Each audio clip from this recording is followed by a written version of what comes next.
what I found there after the interview was that more and more people wanted to know about the conspiracy part of it.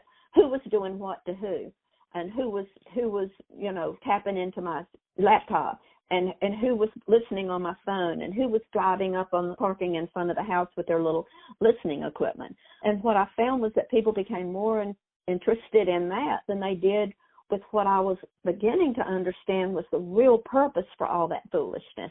I did share some of it, the Elfred situation, Charlie Plyler's work. I tried to explain how they could follow my vibrational signature in their equipment and tell where I was, and sometimes they would get me out of, a tight place. So all of those things I just closed. I would have documents delivered to me in envelopes.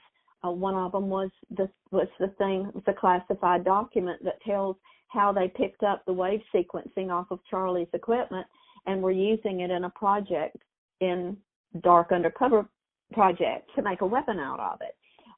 So I quickly just stopped talking. I just quit talking to anybody, including my family and my close friends had no idea.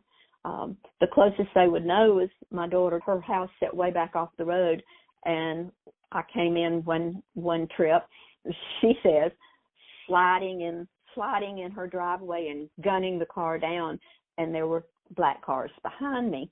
And that's her first time she asked me, what was that? And I said, I don't know, they've been following me for a while. But I didn't say any more because my kids were a little scared because I would be, off and on. So for me, it was those kinds of things that I knew the backstories were not the most important, and they weren't. They still aren't. I have them. I have journals, pages and pages of it.